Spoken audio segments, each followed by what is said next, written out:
m'appelle Joanna Lang et je présente le travail de Samir Khan, ingénieur d'application chez Maplesoft. Nous allons parler de la résolution des problèmes, qui est plus rapide avec le calcul parallèle et les mathématiques multicorps dans Maple. Avant de commencer, disons que le calcul parallèle ressemble tout à fait à un concept informatique, à une chose que ferait un programmeur. Mais avec Maple, vous pouvez déjà être en train d'utiliser des routines mathématiques parallèles sans même y penser. Maple, par exemple, parallélise automatiquement de nombreuses opérations mathématiques courantes.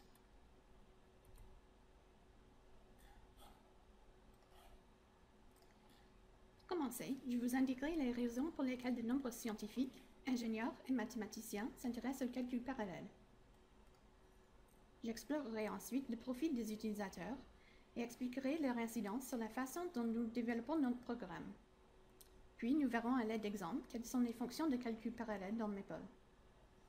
J'aimerais également dire un mot sur les limites du calcul parallèle. Et pour terminer, nous parlerons de nos futurs projets.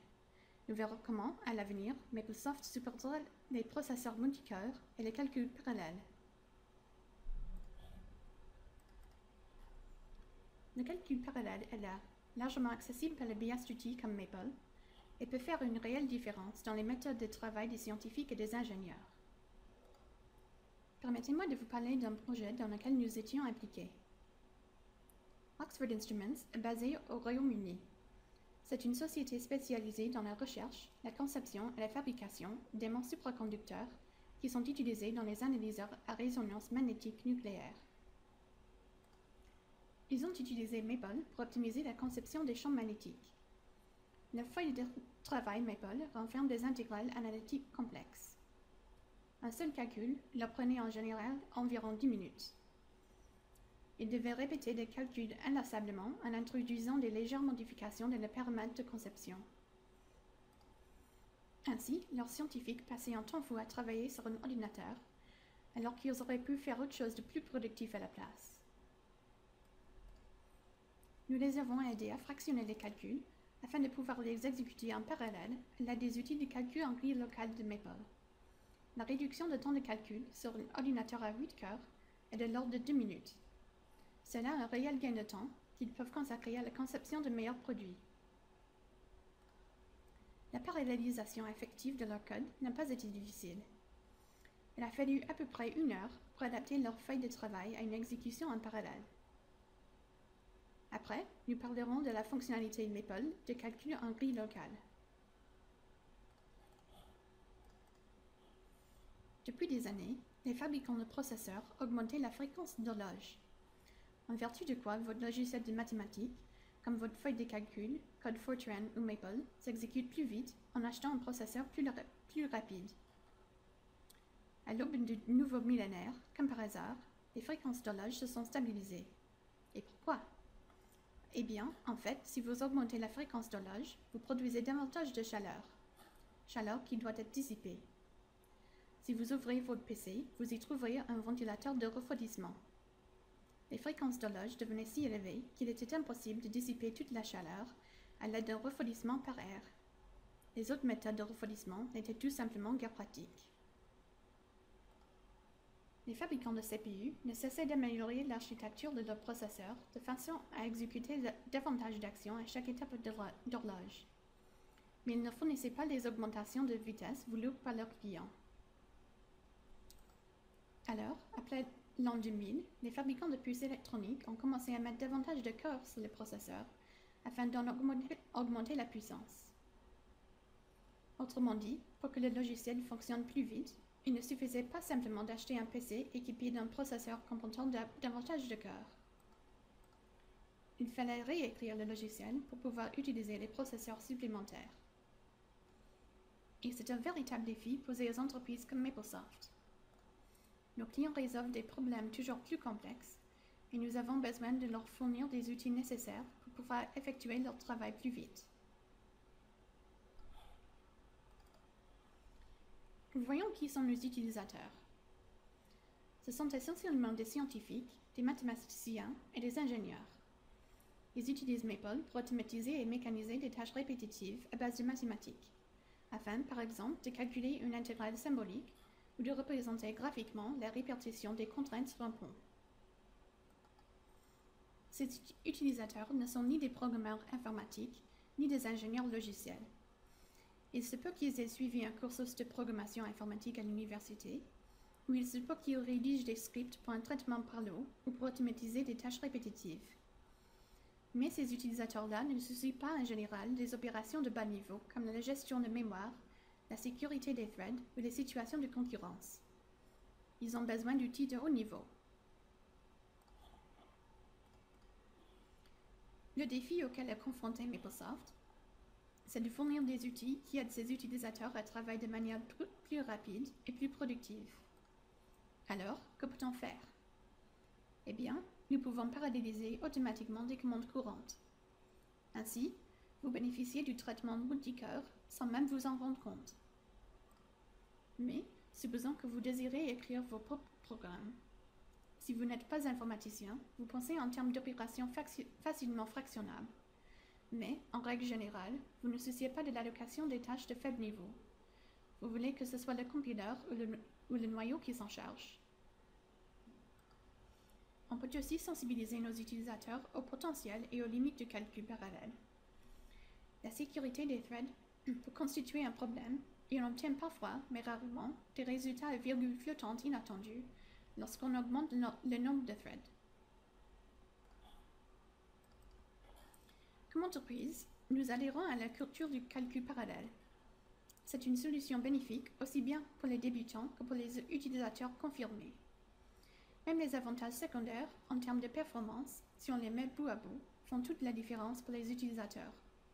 Une seconde par ici, une seconde par là, tout cela s'additionne. La culture du parallélisme est profondément ancrée dans Maple.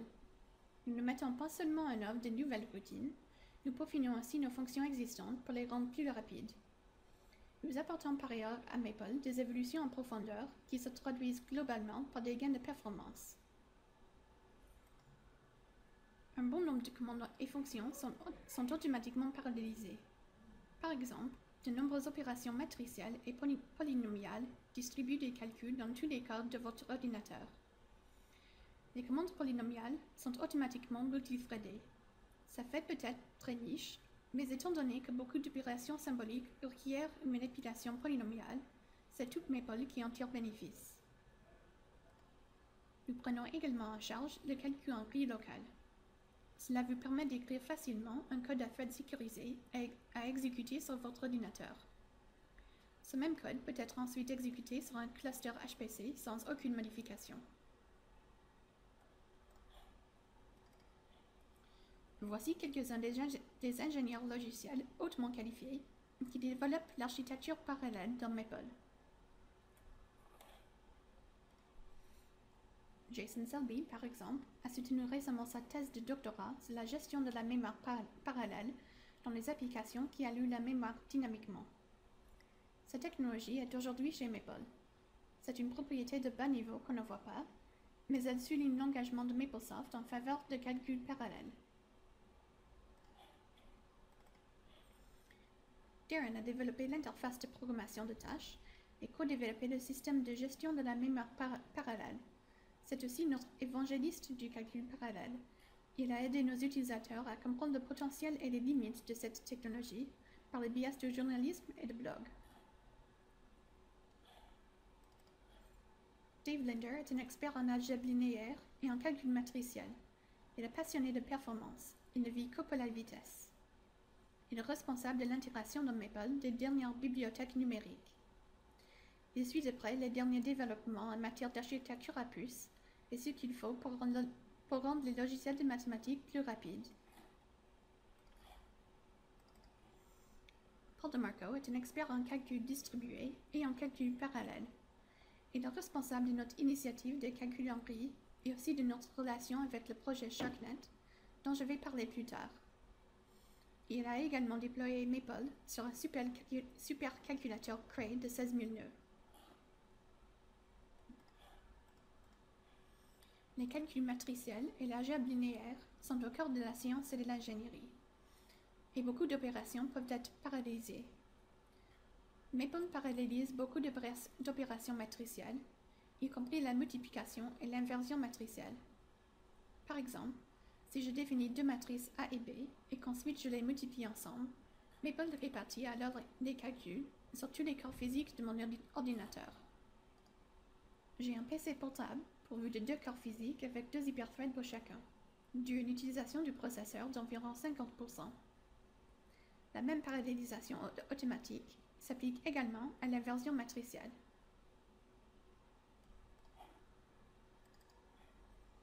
Les polynômes sont un élément constitutif fondamental de nombreux algorithmes informatiques en algèbre. Maple se charge automatiquement des processus légers de multiplication, division, factorisation et expansion. Les routines à mise en œuvre parallèle sont destinées à l'expansion et la division polynomiale. Elles sont fréquemment utilisées par les routines de niveau supérieur, telles que PGDC et Factor, employées à leur tour par les routines de niveau encore supérieur, telles que normal et simplifié. Autrement dit, les avantages de manipulation polynomiale multithreadée rapide s'étendent à tout Maple, même si vous ne manipulez pas directement des polynômes.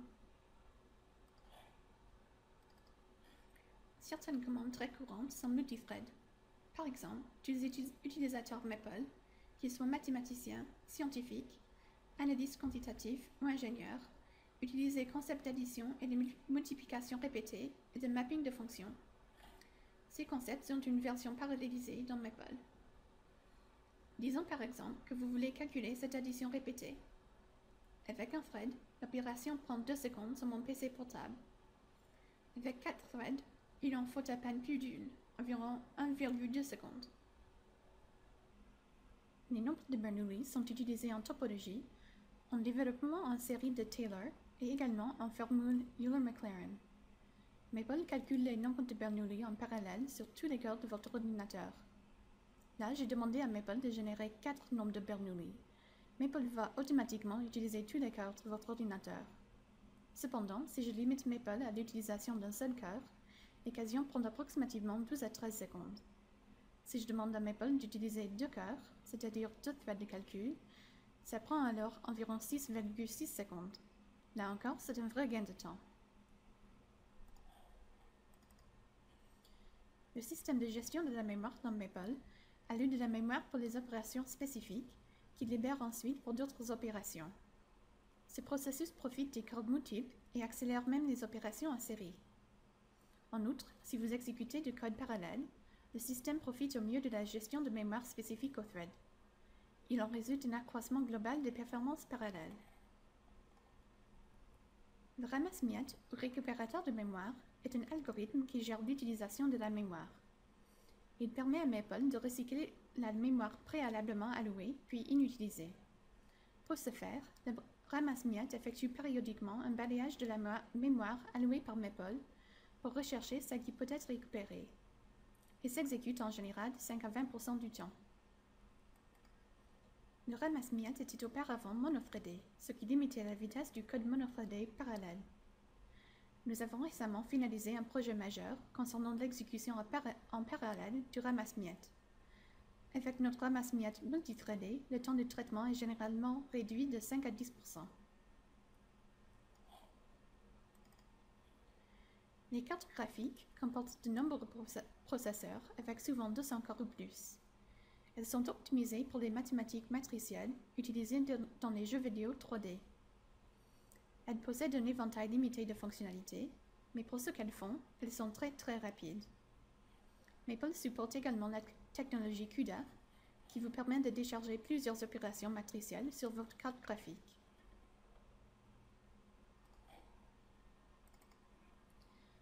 J'ai évoqué un certain nombre de commandes parallélisées et intégrées. Avec Maple, vous pouvez aussi écrire vos programmes vous-même. Il existe 2 approches possibles, le modèle de tâche et le modèle de calcul en grille. Je ne vais pas entrer dans les détails des avantages et inconvénients de l'une et de l'autre approche. Ils sont répertoriés à l'écran. Voyons plutôt le modèle de calcul en grille, mieux adapté au calcul local distribué. Je vais vous parler du modèle de calcul en grille. Vous lancez des nœuds de calcul. Chaque nœud s'exécute de façon indépendante dans son propre espace mémoire. Les nœuds peuvent aussi s'échanger des messages. Maple distribue chaque nœud de calcul sur tous les corps de votre ordinateur local. Le même programme peut être distribué à un groupe d'ordinateurs sans modification. Maple utilise une mise en œuvre de la norme MPI, Message Passing Interface, distribuée par l'Argonne National Laboratory. Alors, à quoi ressemble ce langage de programmation? Comment rédiger des programmes et quelle approche adopter? Prenons un exemple simple. Admettons par exemple que nous voulions ajouter ensemble les nombres entiers de 1 à n et fractionner le calcul sur plusieurs nœuds de calcul. Voilà à quoi ressemble l'algorithme et le workflow dans Maple.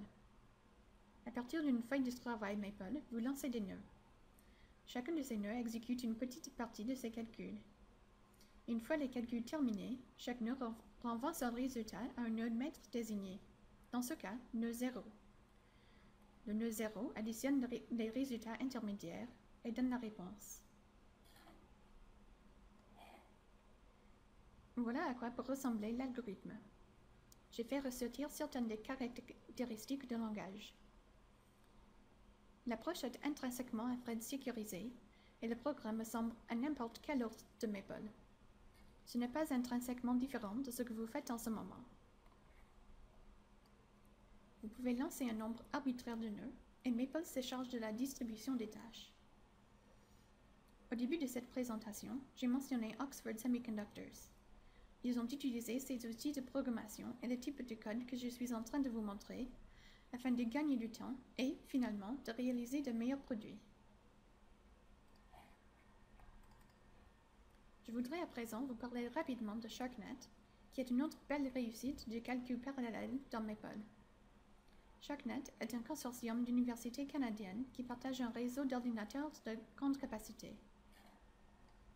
Les chercheurs et universitaires canadiens peuvent se connecter à un site web et lancer des programmes parallèles à l'aide de toute une série d'outils logiciels. L'un de ces outils, c'est Maple. L'infrastructure utilise la fonctionnalité de calcul en grille de Maple.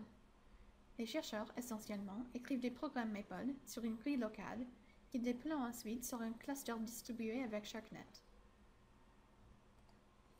Nous avons récemment exécuté Maple sur un supercalculateur Cray comportant 16 000 nœuds. Parlons maintenant de la simulation de système. Il y a déjà quelques années, Maplesoft a sorti MapleSim, un outil de modélisation des systèmes multidomaines. MapleSim est généralement utilisé par les constructeurs automobiles pour modéliser leurs véhicules de A à Z. Un ingénieur automobile peut ainsi utiliser MapleSim pour modéliser les interactions chaussée, pneumatique, suspension, train roulant, transmission, moteur, batterie et électronique de puissance, mécanisme de direction, dynamique châssis, et ce, peut-être même avec un cycle de conduite et un modèle de conducteur. Ces simulations peuvent être complexes et nécessiter beaucoup de temps d'exécution. Il est souvent nécessaire de répéter ces simulations sur de nombreux paramètres de conception. Cela peut s'avérer très long. MapleSim utilise la technologie parallèle que nous construisons dans Maple. Vous pouvez par conséquent effectuer des balayages de paramètres et des analyses de Monte Carlo en parallèle. Avec les programmes parallèles, vous devez transmettre des données d'un processeur à l'autre et l'opération peut être lente. L'algorithme monothreadé le plus rapide connu peut avoir moins de calculs que l'algorithme multithreadé le plus rapide connu. La meilleure illustration en est les FFT, transformés de fruits rapides.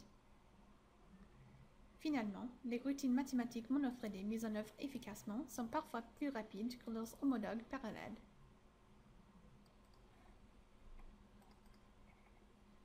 Le noyau Maple, c'est le cœur de Maple. C'est le moteur qui fait fonctionner tout le reste.